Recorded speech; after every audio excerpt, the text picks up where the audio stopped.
Hello and welcome to episode 13 of the Mystic Chat. Today we have a very special guest. Michael Herkes, the Glam Witch. So this is the first time we have an author and another speaker with us, and Michael lives just right down the street from me. So I thought it'd be fun, and we just got together and kind of hung out and things like that. So today we're going to talk about two of his books. Yes. You want to show them? So the Glam Witch, which came out last year, and my brand new book that came out last week, The Complete Book of Moonspots. Awesome. And today we're just going to talk, have a good time, and get to know Michael just a little bit. So tell us a little bit about yourself and how this all happened. Like, how did you get into this? How did I get into this? Well, I kind of think at this point I came out of the womb and got stamped with witch and Glam Witch. But no, growing up, I was really, really fascinated with witches, witchcraft, any kind of like female icon, the moon, snakes, all of these different things that all came together and led me to modern witchcraft today. I grew up in the 90s, the glamorization of witches in Hollywood, with all of the movies, Hocus Pocus, The Craft, Charmed, Buffy, all of that. So when I was about 10, 11 years old, I remember I was at a little bookstore at the local mall just south of Chicago here, and I found Teen Witch by Silver Ravenwolf, and I was like, Mom, can you buy this for me, please? Like, I'll be good, I'll like clean something or something. But so she ended up getting me the book, and I really enjoyed it, especially, at that time, coming into myself and my sexuality, kind of realizing I wasn't like everybody else. I loved the fact that, it talked about how all acts of love and pleasure are rituals to the goddess. Yeah. So I ended up coming out of the broom closet before I came out of the rainbow closet. But it kind of helped me and kind of guided me along that way. And so even before I got into like the witchcraft, I ended up picking up a graphic novel of Buffy the Vampire Slayer, and there was Lilith in it. So I was completely fascinated and captivated by this red flaming haired woman in this gorgeous lavender gown with these moon earrings, and she was Adam's first wife and the mother of all vampires, and Buffy had Slayer. But she just always left a very lasting impression in my head. And so when I started to dig more into witchcraft and started seeing the different gods and goddesses, Lilith kind of came back up and crept back up. But at the time, the Oracle of Google is not what it is today. and I was also limited to, school and library work. Mm-hmm. And there just was not a lot of good stuff on Lilith. Even today, it's hard to find really good stuff on her. But luckily, there are some great books. Self plugging myself right now that goes about it. But at the time, the little bit that I could find on Lilith, it was all like scary stuff. She was the mother of all demons. She's just this demonic succubus, and she's a child killer and all of that. And I was trying to tell people, like, I'm not into that. Like, that's not the witchcraft I'm doing.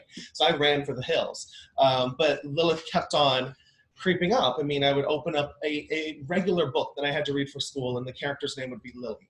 Or I'd turn on television and there'd be a character named Lily.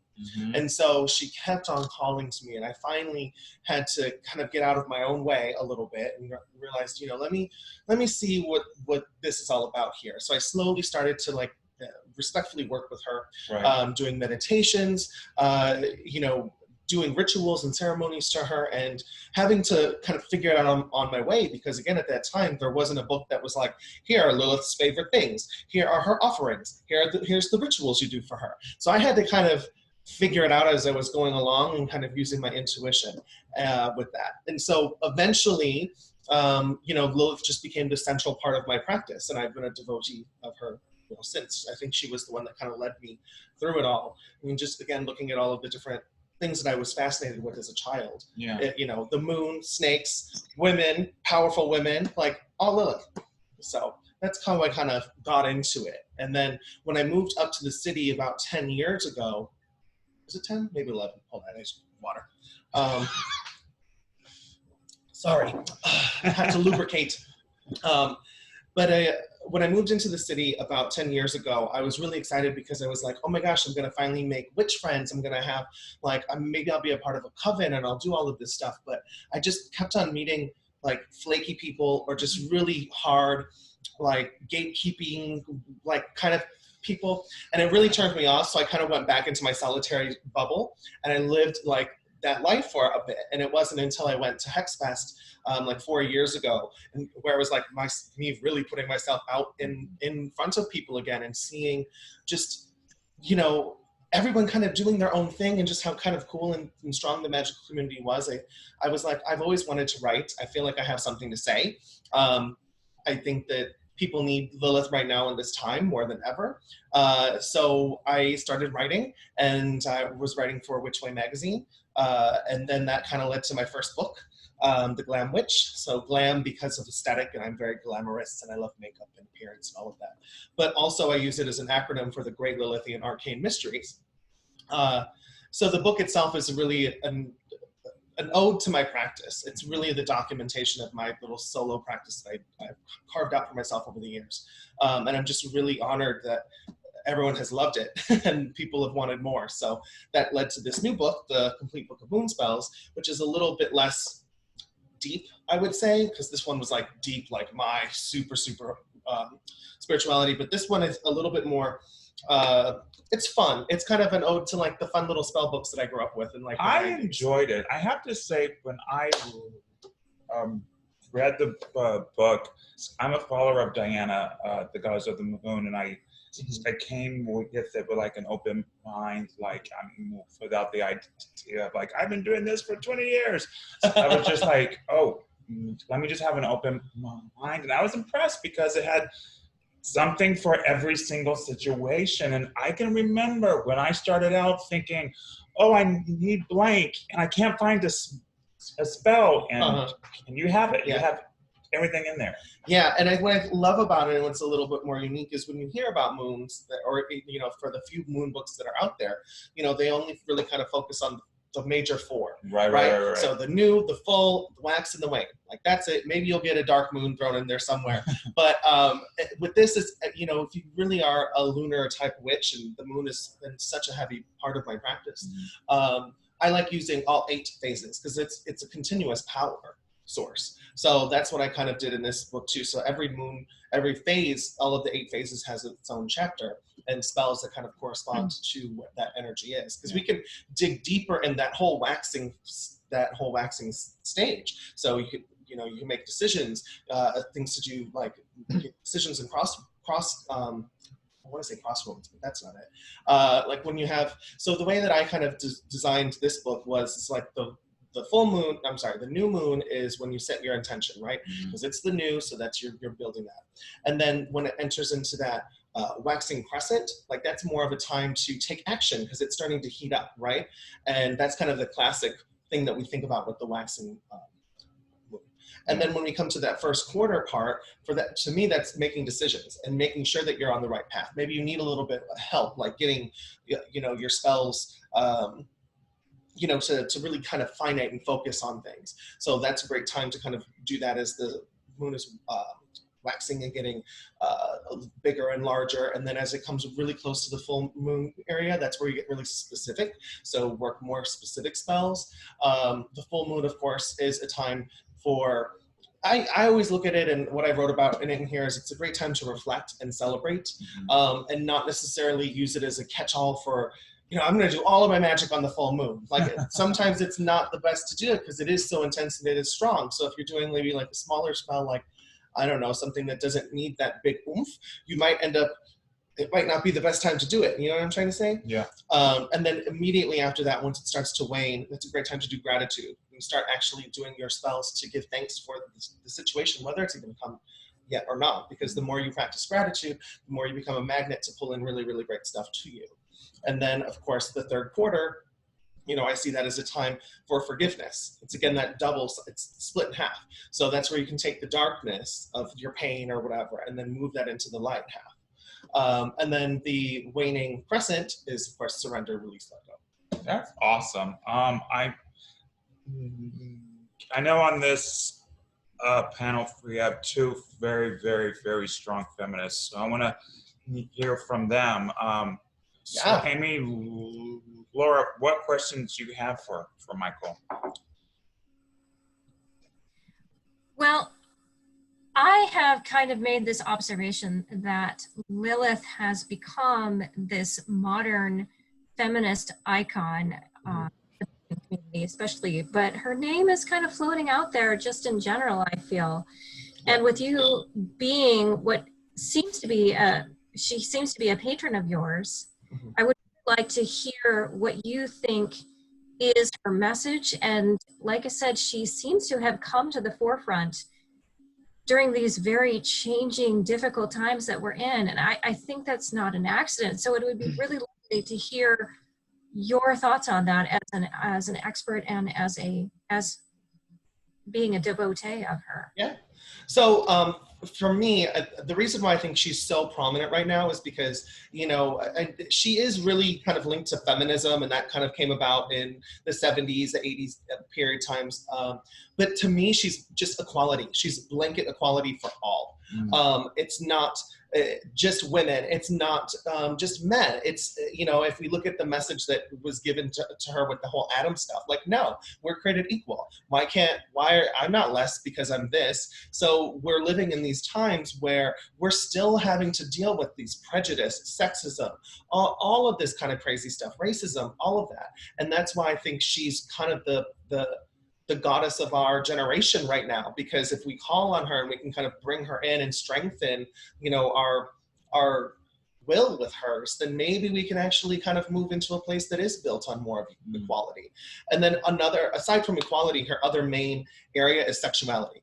And, you know, she represents pleasure for pleasure's sake, which I was just having a conversation. I get the question all the time, well, what about her being a baby killer and seducing men?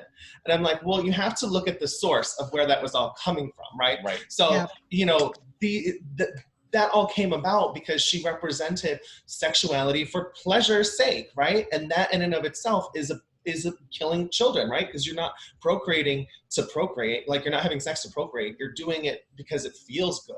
So that in and of itself was just like the awful thing back then, you know? And, you know, even kind of looking at today and how sex is everywhere, and contraceptives and, you know, PrEP and stuff like that to allow people to just engage and have fun and kind of remove those barriers. I think that's another reason why she's so prevalent. And then you can even merge the two together with just sexual identity, self-expression, all of that. And so that's why I think that she's, I wouldn't say I think, I know. I know that's why she's prevalent right now. I have to say, I love that so much. I do. Yeah. Her message seems to be that you are unlimited. What was that? Her message seems to be that you are unlimited. Yeah. That you are not constrained by the boundaries of others. Choose where you want to go and who you want to be. Yeah. When you think about for those who don't know, the very first myth, or the myth which she appears first as the first wife of Adam, and Adam telling her that we're gonna make love, but it's gonna be a missionary position, and she wanted to be on top. Yeah. And because she wanted to have pleasure, and she wanted to control the movement, and she wanted to have sex. And Adam says, no, we're supposed to do missionary position because that's what God wants, and that's how we're going to do it. Well, it even gets a little crazier too, because it's like in the myth, like if you look at the real story, it's because Adam was made of dust. He was made of sand. So that was pure. He was pure and represented that purity, and he thought he was better and more superior. But Lilith, she came from the filth. She came from sediment. She came from dirt. So that's where she was dirty, and that's why he was better than her. But it's really funny that that's the case, because if we look at sand is sterile. Like, you can't really grow anything in it.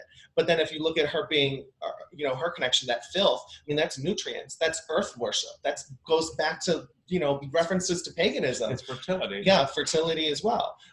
So just the ties to sex and sexuality, and even going back, because that little story about her being Adam's first wife came years after, she was already ingrained in Sumerian and other cultures, as the demoness and the succubus, and monks would apparently, like, I can't say that it's 100% factual. It might be a little bit like screwy, but I love it regardless.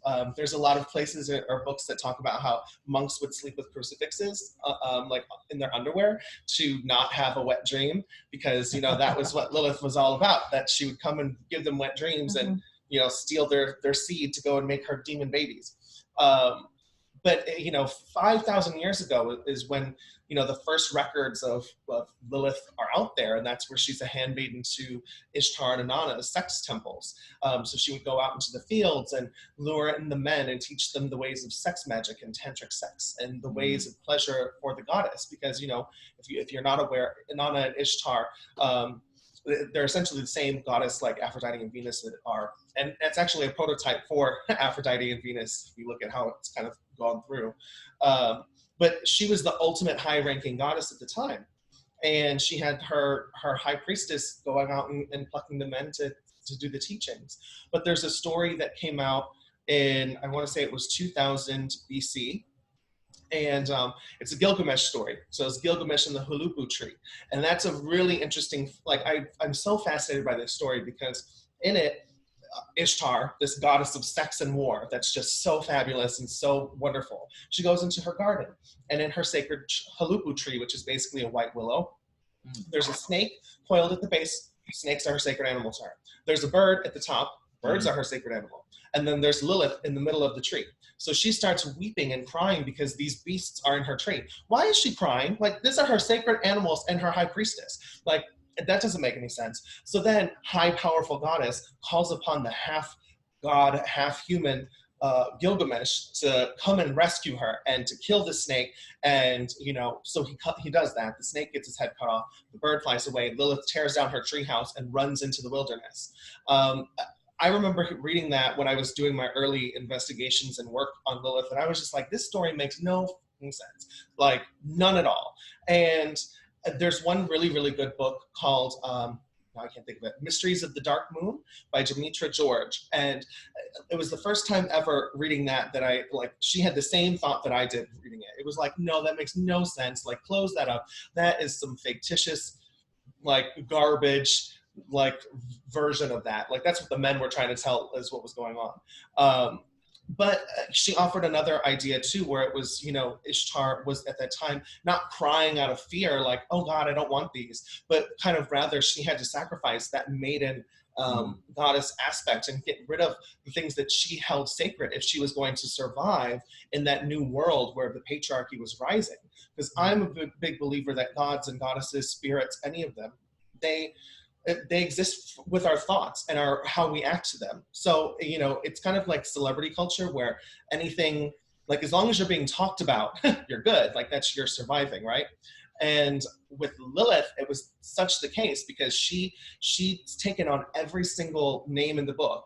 But today, she's, I think, the oldest goddess, spirit, anything that has survived straight for 5,000 years and was inadvertently worshipped by being the adversary because they were kept on talking about her. They kept her alive. And that's what I think is just so cool and fascinating, where all these other gods and goddesses, they had their peak and then they fell down, and then now we're reclaiming and working with them again. Like, Lilith was just straight for the last 5,000 years. And I think she was, because serpents are a sacred animal to her and they're an ambush predator. So I think she just laid coiled, sitting back like, whatever, my time is coming, my time is gonna come, you'll see. And then now it is. Now we have Me Too, we have all of these other things, Black Lives Matter, all of this stuff. And it's just all in relation to her, I believe. Right. The consciousness. Thinking of her as that predator, and you talked just a little bit about your story and how you came to know her. So I would really love to hear more of your personal journey with her. Like you were mentioning to us that she kept calling you in books and people. Before that, before that, can I finish my idea? Oh, yes. I I'm was sorry. I trying know to I tell cut you off. something, Amy, and we just got sidetracked. I think the feminism movements and the liberation movements and the ecology movements and all of the movements that have happened in the 50s and 60s and 70s, she was the icon for the feminism, and she's actually what gave the name for the Lilith Fest and Yep. all the celebrations for women.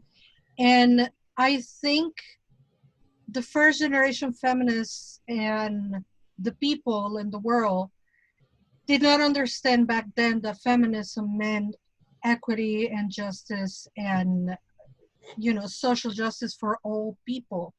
And even the first wave feminists have to be just about cisgender women, because it needed to have that pull that needed to be like super hard to get the attention into feminism. And as feminism has evolved, and now we everything that Michael said, you know, equality for everybody, freedom of religion, freedom of sexuality, freedom to express yourself, liberty, justice, and the pursuit of happiness Yes. for all beings. She represents that freedom. She really is that icon of, you have said about me that I am dark, that I am obscure, that I am a succubus, that I hang out with the bad people, but you know what? I have the right to exist just like everybody else. And also, like he was saying so eloquently, when she gets labeled as a demon and doing all these bad things, is just as badly labeled as when we talk about magic being white magic and black magic, because we know, and if you don't know, you're going to hear it now, that when people talk about black magic, they're equating that with race. Consciously or subconsciously, black magic, the dark arts, what is dark and occult, what is really like, don't touch it, it was geared towards also to implant that programming on racism. So white is good, black and dark and obscure is bad. And she comes, not now, because, you know, she's been there forever, but we turn to her now to validate the fact that, yeah, I might be dark, yeah, I might have been kicked out of the Garden of Eden or whatever, but I'm hanging out with these demons and they're cool and we're all cool and we all respect each other and we all love each other. And we're here to tell you that it's okay to not wanting to live in paradise where everything is pristine and you know, pure. There is no need to live there. We can be amongst the succubus and be okay and have a good time, and the demons are my buddies and they support me. So in this day and age, third wave feminism, or probably fourth wave, has been forming now, I don't know, hard to keep up, where there is rights for every person, you know, regardless of their sexuality, their gender, their economic status, their body's shape or whatever. Yeah, she is one of the goddess that comes out and is very strongly, you know, there. And also, like you said, Michael, you know, with all this antagonism, she's always been there. Yeah. She's always been there. It's just we weren't aware of her because we were blinded by the Christic luminous energies and icons. Yep. Yeah, I love that. I love all of what you had just said. It really hits home. And I think even too, thinking about, you know, like the first generation, like feminists and kind of keeping it like structured and cis women at that time and how it kind of was needed. I kind of think about that too with like gay things as well. Like at this, like I think all of the little like equality movements that happened, you know, years ago, it needed to be kind of blocked off at that time to give support and strength to that community, so that way, once it was strong enough, then it could do the opening of the doors and kind of blending it in a little bit more. So there's that kind of reclaiming aspect. Well, it's interesting because, you know, when we talk about sexual expression and Lilith and sexual freedom and things like that,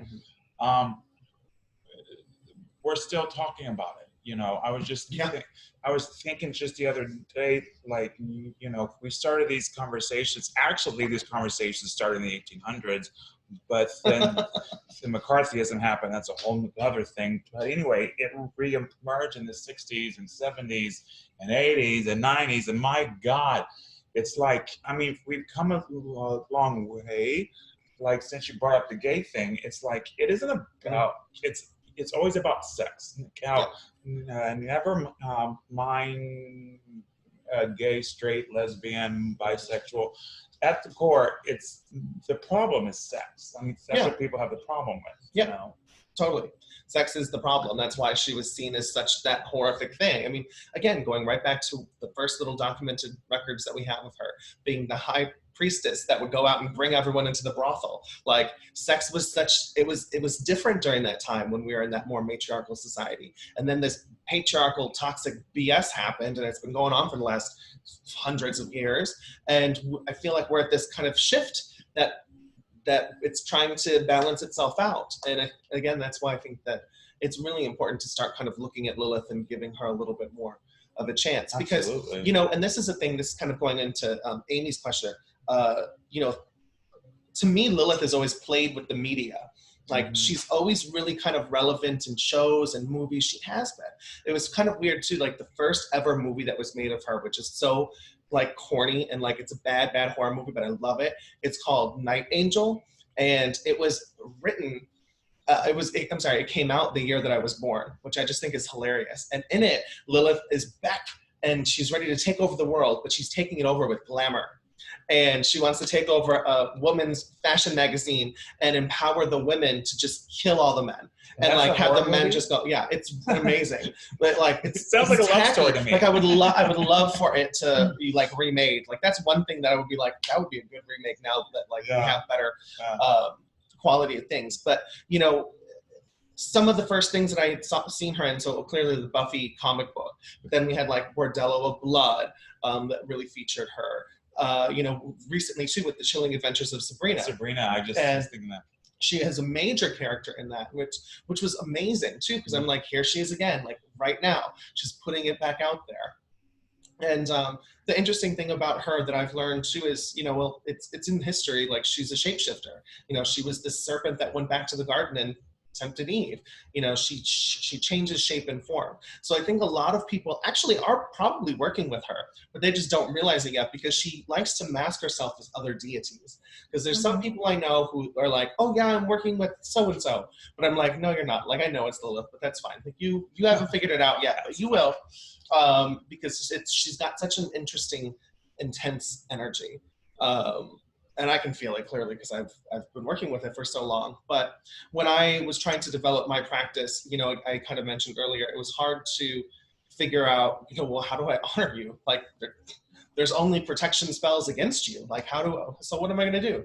And, you know, during my, you know, witchy learning about like qualities and correspondence and stuff like that, that's how I ended up tying it together. Like I was like, okay, well, Lilith, you represent sexuality and power. So clearly red has to be a color you like. Let me try to use red.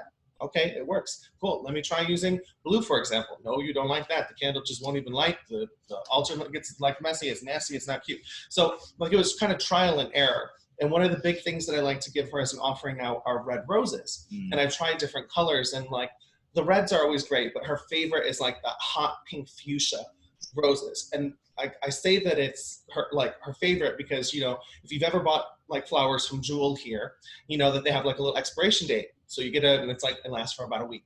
So I'll get these roses, I'll put them on the altar, and the next day they're dead. It's not a fluke. It happens every time. So like she sucks the life out of them, literally. So I figured pink was a good color for her, especially like the hot pink.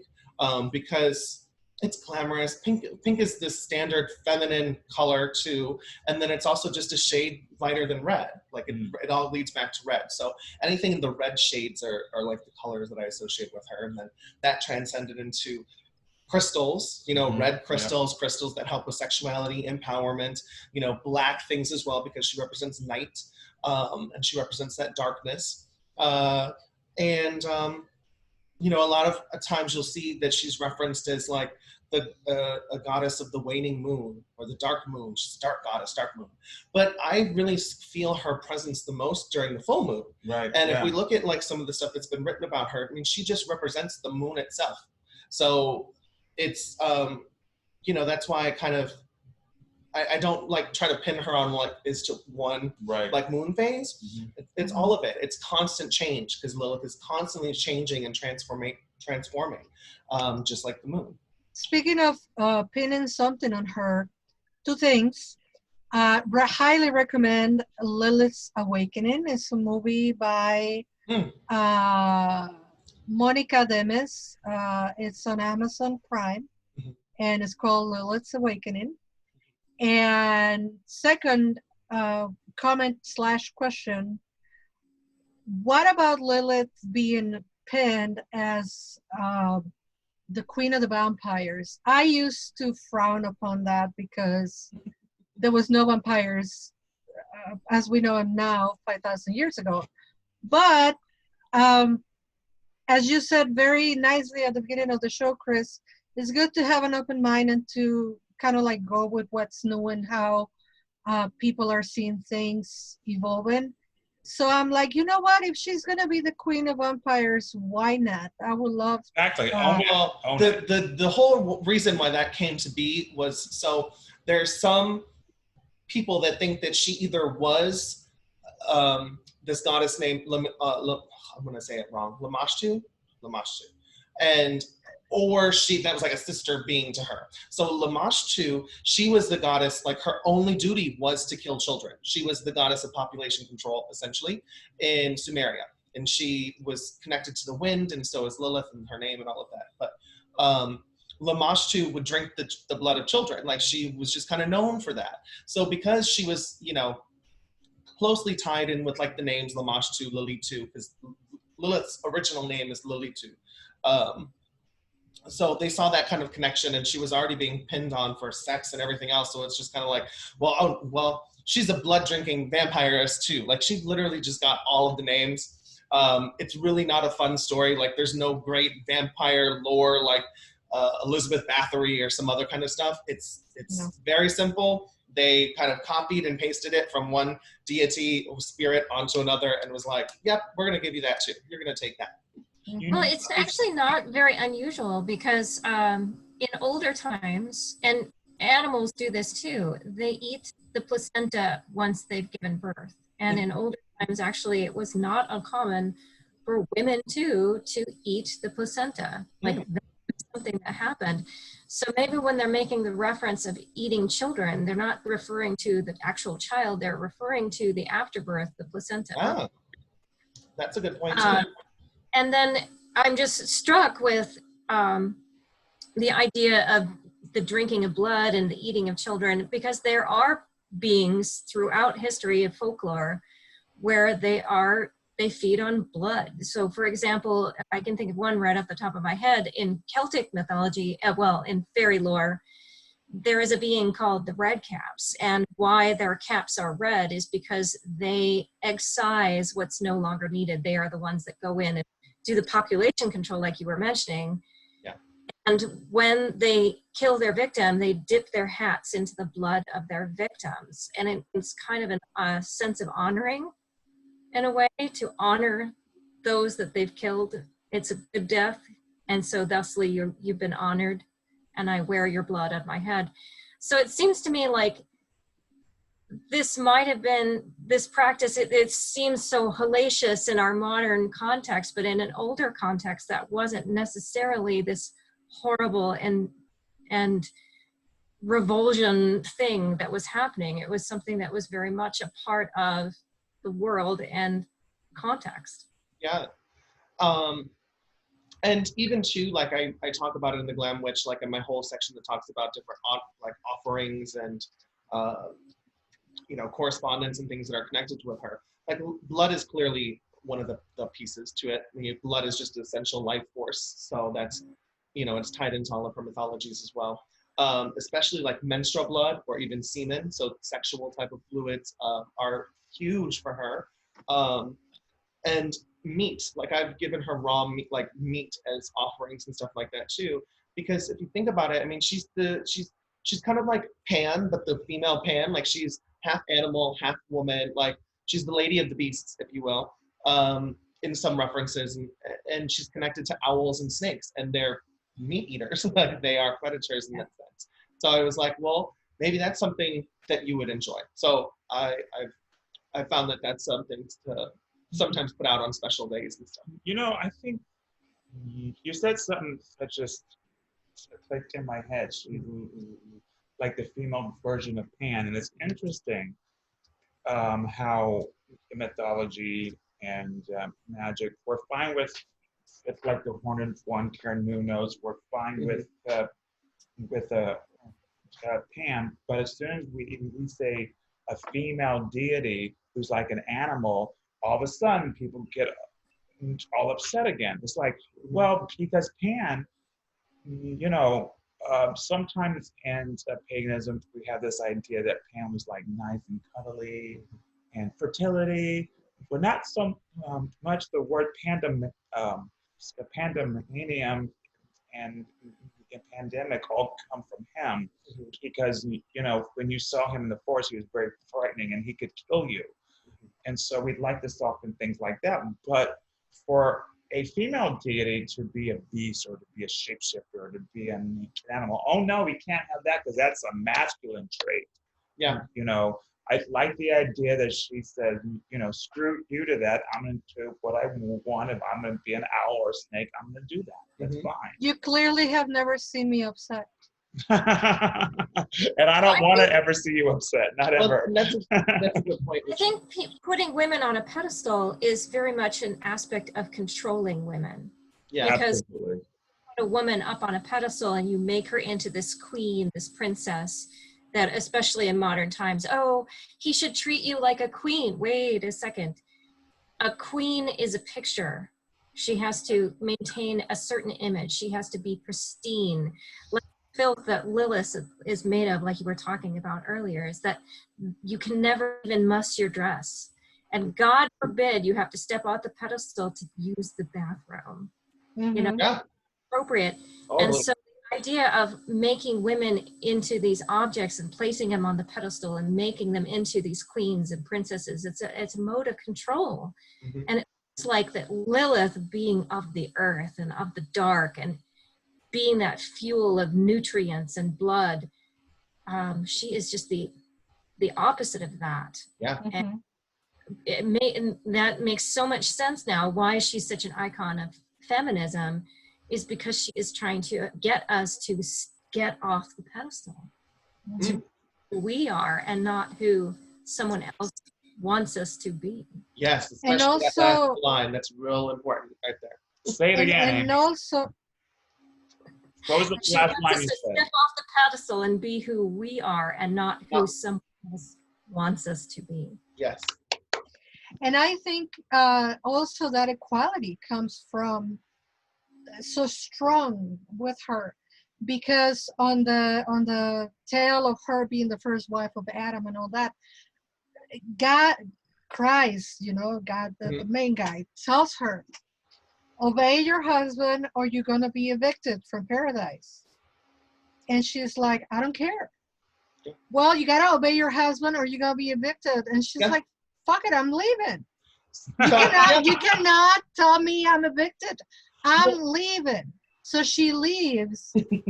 And then she's been told, be careful out there. Think very cisgender women, Amy. Be careful out there because there's bad people, right? So that's another one that puts you on a pedestal, right? Be careful out there. Don't hang out with the folks because they're going to rape you. They're going to teach you bad things or whatever. And she's like, what? So all these demons become her friends. Nobody hurts her. Nobody treats her badly. And nobody treats her differently because she was an equal to all of them. And that's one of the biggest lessons, in my opinion, that equality of men and women are equal and all peoples of all genders are equal. And not because this guy on Paradise thinks that the people outside are bad, that means they're bad. Let me find that on my own accord and on my own consciousness.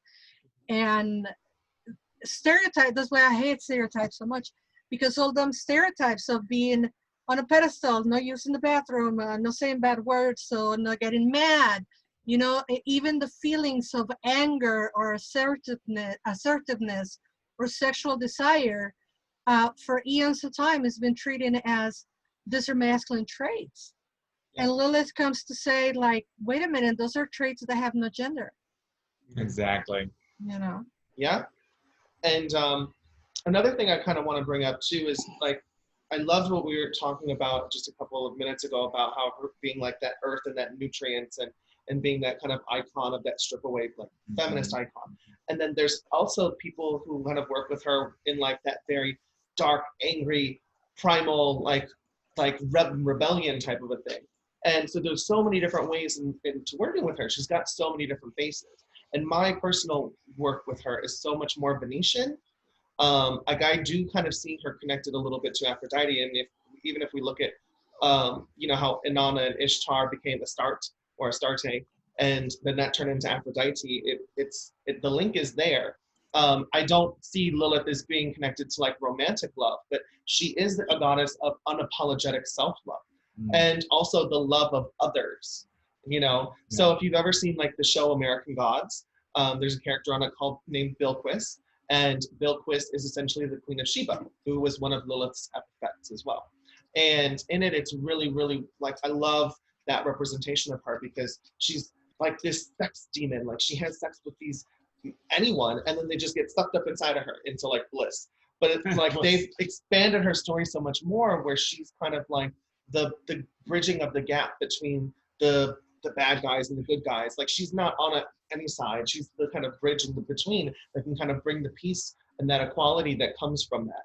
And I'm learning now in my work with Lilith that that's kind of the message that keeps coming through, that it is a little bit more of, yes, we need to rebel and we need to do all of these things, but there's also a peace aspect to it as well. To get to that place, that more utopic, like orgasmic state that we should be in. Yeah. Speaking of all that, one of the things I do in my personal practice, and to be honest, I haven't done in such a long time, is I used to really try to challenge all my preconceived notions magically and fears. So, for example, there are some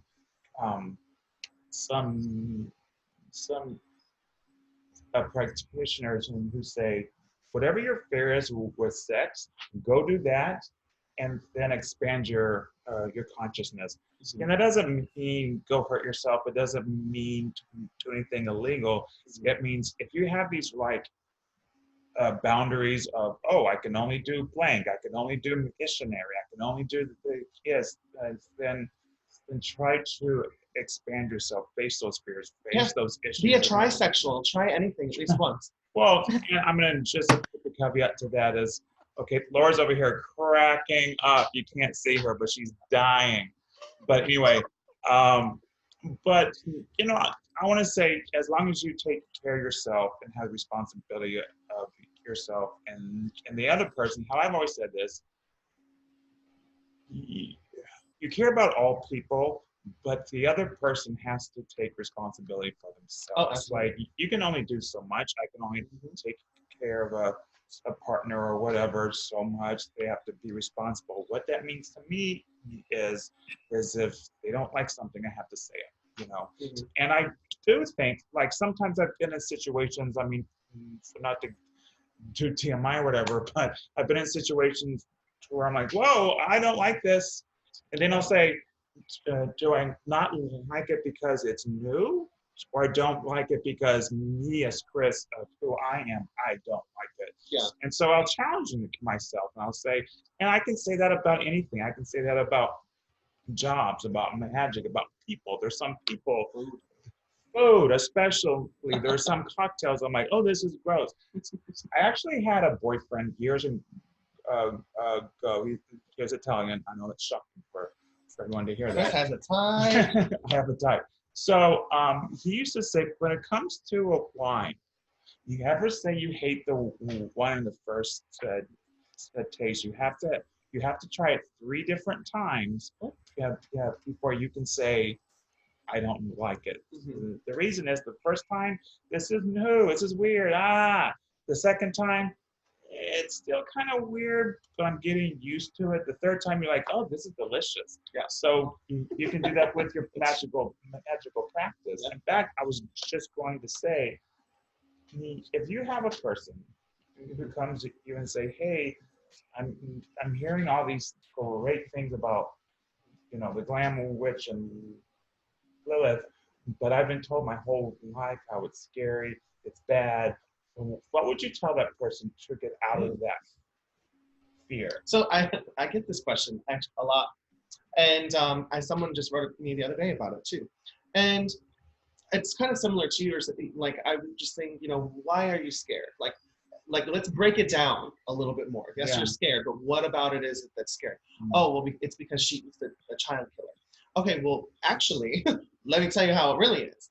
So kind of pinpointing the specifics on why it is, and then giving it, like presenting the facts, like, no, like you were messing in the wrong channel of the Oracle of Google, because the internet is a mess. Like it can be so helpful, but there's so much garbage out there. So don't believe everything you read. Go to credible sources. So that usually has been a really, really helpful and an effective way to kind of get people to open up about it. I've been told too by people who have read the book that they love like my introduction where I share like my whole story of it and like kind of ups and downs, and maybe this wasn't for me, but I, suspended my own fear and cynicism, and this is what I did. And there were a lot of people that can kind of see the parallels where it's like, oh, maybe she has been calling to me too, and maybe I've ignored it. So maybe I should listen. And then, oh my gosh, yeah, I started working with her, and it like so many different things are happening in my life now. Like I really feel like a powerhouse. I'm like, see? I love that. We're getting close to time. I just want to see if you guys have any other questions for Michael. I know you do, Yeah. especially in this group. Put it out there. Well, I guess I do have one. Because Lilith seems to be this very dark and dangerous figure, I work primarily with the Fae, as many of the regulars on Mr. Chat know. And I often tell people that the Fae do not have a concept of morality like humans do, that there is no evil in their language. So it seems to me that that would almost apply to Lilith as well, is Absolutely. that she's side of human moral construct. Mm-hmm. And so you have to look at her actions and her stories from her eyes and not from human morality. Can you expand more on that? Because she is such a dark figure, and people are uncomfortable working with her, I feel, because they are so constricted by these moral constructs that we've been. This good and bad, the black and white, like everything that kind of Laura was even saying earlier too. But for me, I kind of saw that early on, like in fairy tales and movies and stuff like that. I've always been more of a fan of like the villains or something, because they have a story there. And why are they a villain? Just because you say they are? Like, what's the story there? What, like, yeah, but we honestly, all of us, we are a villain to somebody in the world. At least one person we have been a villain to. Like we all are in our way. Like we have our good and we have our bad, but it's not good or bad. It's just, this is who I am. And that's kind of how Lilith is. She's very harsh too. I mean, there's a harshness to her. Like it's tough love when it comes to her too. And I think that I really kind of gravitated towards that because it was very much like my flesh and blood mom growing up. I mean, it was very similar to that. But I love what you say about, not having necessarily that moral compass, because a lot of people work with her for like hexing and dark magics and stuff like that, but she can also be used for other things. It's not black and white. It's not, there's such a great color spectrum in between when it comes to all things that Lilith can do and stuff. Well, one of the things I was very impressed about in the Glam Witch is about actual glamour, you know, Yeah. and and to be honest, I tend, even though I'm a healer, I tend to lean towards the darker goddesses, like Because they're fun. like they are fun, like Hela, Hecate, Yeah. with Diana and so forth. And so I thought it was really refreshing how, hey, she's also me. Yes, she can curse, and yes, she's a liberator, but she can make you look fabulous. And I say that kind of in a funny way, but it's about who you are. It's about bringing in your own beauty and showing it to the world. And one of the things, I think that's from my own experience of her, I feel like that's her, that's who she is. It's like, whatever you are, bring it out. Yeah, exactly. Mhm. That's really what true glamour is. It's not, I mean, you know, the makeup, the clothes, all of that, they're fun tools. Like they are tools, like in witchcraft, all of the other tools that we have. But really true glamour is like highlighting your like most unique self and how you want the world to see you, and reflecting that up into the world. Mhm. And I really want to touch on too, like when I first started doing the book, everyone's like, what do you mean, Lilith and glamour? Like that's not a thing. And I was like, well, let's look at history. Like let's look at mirrors. Let's look at all of the stories that talked about how mirrors couldn't be, you know, in a house because they're a gateway to Lilith, because it makes a woman feel sexy about herself. She'll actually like look at herself and have vanity. Like, no, we can't have that. You know, all of the paintings from the Renaissance that talked about her being the pretty witch and, you know, the seductress. She is the seductress on top of all of that. So she has that quality to her. She is a maiden in the sense that she's a virgin, not in a sexual standpoint, but she doesn't belong to any man. But she is a mother. She is a dark goddess because she's harsh and she doesn't have the moral compass. And yeah, like glamour is just a huge part of it, because glamour too is shapeshifting at the end of the day too. Absolutely. And Yeah. she's the shapeshifter. And then we have mirrors, and she also loves like dolls and puppets. So that's a fun, interesting story too. Guess what, guys? Barbie is made after Lilith. So the prototype for the original Barbie came from this doll in Germany called Belle Lilith, or Lilith, or something along those lines. But it was straight up the same original like Barbie in the like swimsuit, because they made her as like this like little comic book strip that would be in like men's books, and the Barbie dolls were actually sold at men's smoke shops because they were this sexy little like figurine that men could play with. But true to all of the paintings and representations of Lilith out there, she's not looking directly at you in it. Like that doll's eyes are off to the side. It's always off to the side, not to give everything away, right? Being a little seductive and a little bit more sneaky. So it's funny because, yeah, Barbie to me has always kind of been Lilith. I mean, look at her world. Barbie's world is with all of her other female friends, and Ken is an accessory. He's like not even a main thing. Like it's a woman's world, and it's got that deep, obnoxious pink. And like, it's just like, I love the connection between Lilith and Barbies. And there's some interesting fun stuff. Yeah, and she's also the shapeshifter. Barbie is everything and everyone. Everything. She's literally everything. That girl has every job in the world, just like Lilith has had every name in the world. And I love how she challenged everybody under stereotypes, because I can only imagine people telling you, oh, she's a dark goddess, she cannot be glamorous. And it's again, it comes from the stereotyping of dark goddess means monstrous and ugly and dark and obscure, and it can be related to clear colors, you know, and like Kali, you know, like, oh, Kali, yeah, it's a cool goddess, but you know, she's not beautiful. I'm like, she's beautiful. She I is mean, beautiful. are you kidding me? That's strength. And I think that strength of being yourself, being your authentic self, because you don't need to look like Barbie. No. But you need to embrace your inner Barbie or your inner Lilith, and have that sense of security and be who you are. And that gives you the glam. And then everything else is accessories, let's just say, you know. Well, it's interesting too, because now we're finally embracing, I'm really into the makeup world, and I really love that glamour aspect as well, is that we finally have these beautiful male makeup artists that are putting themselves out there, and they wear their beards just like you in your pic. I was looking at your website, and you have this beautiful full face of makeup with your perfect beard. Right now too. Can't really see. And finally, we are able to allow men to experience this form of glamour and experiencing this beauty, and not having to change their masculine figures, to embrace all that they are. And same thing with the transgender community. Be who you are. Yeah. And it is beautiful as it is, because it's what's authentic that is beautiful. Mm-hmm. I like what you just said. It's being authentic is what's beautiful. Yeah. So we're about to close. Do you have any closing statements or anything you want to tell the no, world? everyone, again, Yeah, my name is Michael Herkes, and I have 2 fabulous books out here. I'm working on like 3 other ones that I had contracts on, so there's going to be more of me.